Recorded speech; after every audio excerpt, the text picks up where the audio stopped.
2026년 1월 2일 새벽을 여는 말씀은 시편 134편의 말씀입니다.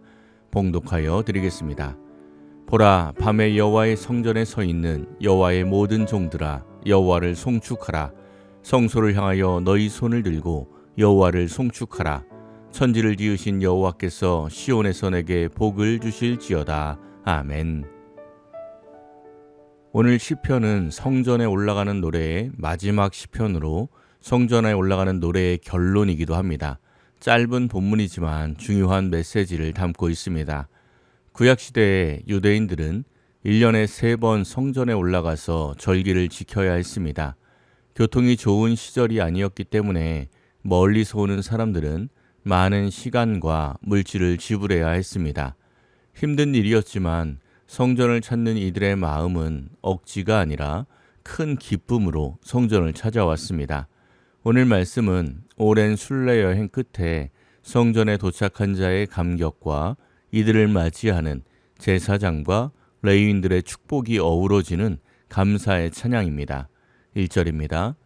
보라, 밤에 여호와의 성전에 서 있는 여호와의 모든 종들아, 여호와를 송축하라. 아멘.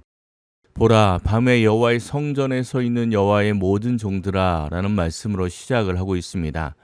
밤에 성전에 서 있는 여호와의 종들은 일몰 이후부터 새벽까지 성소에서 봉사하는 모든 제사장과 레위인들을 가리키는 말입니다. 성막에 대한 규례 중에 등불에 관한 규례가 있습니다. 출애굽기 27장 20절에서 21절입니다.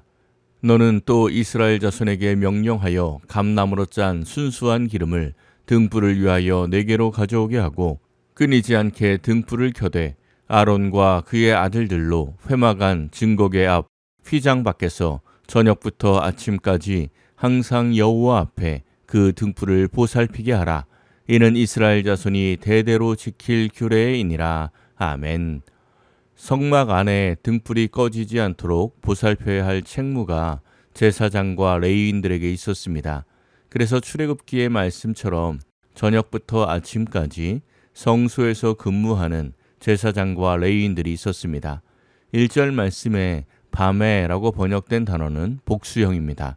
하룻밤이 아니라 매일 밤마다 깨어 있어 보이지 않는 곳에서 사명을 감당하는 매우 귀한 사역자들이었습니다. 먼 길을 오다 보니 밤에 성전에 도착한 순례자들은 모두가 잠든 시간에도 묵묵히 사명을 감당하고 있는 여호와의 종들을 보며 여호와의 모든 종들아, 여호와를 송축하라 말씀합니다. 이 말씀은 다르게 번역하면 여호와의 모든 종들아, 여호와께서 내게 복을 주실지어다 이렇게 번역할 수 있습니다. 사명자들을 향한 사랑으로 격려하고 축복하는 것입니다. 순례자들의 격려를 들은 제사장과 레위인의 화답이 2절과 3절입니다. 성소를 향하여 너희 손을 들고 여호와를 송축하라. 천지를 지으신 여호와께서 시온에서 내게 복을 주실지어다. 아멘. 성소를 향하여 너희 손을 들고 여호와를 송축하라 말씀하고 있습니다. 손을 드는 것은 유대인들이 기도할 때 취하는 자세입니다. 우리의 마음을 하나님께 들어 올리고 하나님 주시는 말씀을 받아들이는 상징적인 자세입니다. 온 마음과 정성을 다해 하나님을 찬양할 것을 권면하고 있는 것입니다. 그리할 때 천지를 지으신 여호와께서 시온에서 내게 복을 주실 것이라 말씀하고 있습니다. 하나님께서 복을 주신다고 할 때 사용된 단어는 바라크입니다. 이 단어가 오늘 시편의 가장 중요한 핵심 단어입니다. 1절 마지막에 송축하라, 2절 마지막에 송축하라, 그리고 3절 마지막 복을 주실지어다. 이 세 단어가 모두 바라크입니다. 이 단어의 뜻은 무릎을 꿇다, 찬양하다, 복을 주다 이런 뜻이 있습니다. 무릎을 꿇고 찬양하는 것이 곧 하나님의 복이 임하는 것임을 한 단어 안에 모두 내포되어 있는 것입니다. 그런데 또 하나 중요한 것은 그 복을 주는 장소가 시온입니다. 시편 128편에서도 시온에서 복을 주신다고 말씀한 바 있습니다. 먼 곳에서 힘들게 시온까지 찾아온 성도들에게 바로 이곳이 하나님의 임재가 있는 곳이고 하나님의 축복이 있는 곳이라는 제사장들의 축복과 위로의 말씀입니다. 이 말씀이 성전에 올라가는 노래의 결론입니다. 성전에 찾아와 하나님을 송축하는 자들에게 하나님의 복이 임한다는 것입니다. 지금 우리가 사는 이 시대에는 눈에 보이는 성전은 더 이상 존재하지 않습니다.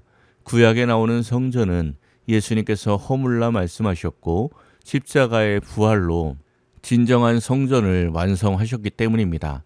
그러므로 구약의 성전이 이 시대 교회의 건물을 뜻하는 것은 아닙니다. 성전을 통해 받는 복은 예수님을 통해 받는 것입니다. 그런데 중요한 것이 있습니다.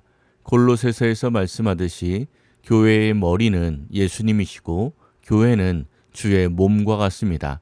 결국은 구약의 백성들이 예루살렘 성전을 통해 복을 받았다면 신약의 성도들은 참된 성전이신 예수님의 몸된 교회를 통해 복을 받는 것입니다. 시편 120편부터 성전에 올라가는 노래를 함께 살펴보았는데 이 새벽 기도하는 우리 모든 성도님들은 교회를 통하여 성전에 올라가는 노래와 성전을 통해 주시는 하나님의 축복을 받고 완성하시기를 예수님의 이름으로 간절히 축원합니다. 기도하겠습니다. 사랑의 하나님 감사합니다. 이제 새해가 시작이 되었습니다. 2026년 올 한 해 언제나 성전에 머물며 깨어 있어 등불을 지켰던 제사장들처럼 우리도 이 땅에 살아갈 때 예수 안에 머물게 하시고 성령의 불을 잃지 않는 복된 성도들이 되게 하옵소서.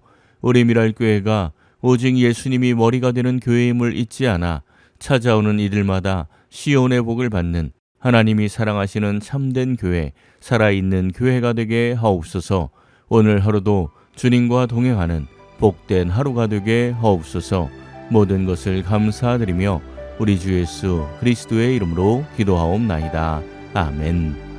오늘 말씀을 생각하고 하루를 결단하며 깊은 기도의 자리로 나아가겠습니다.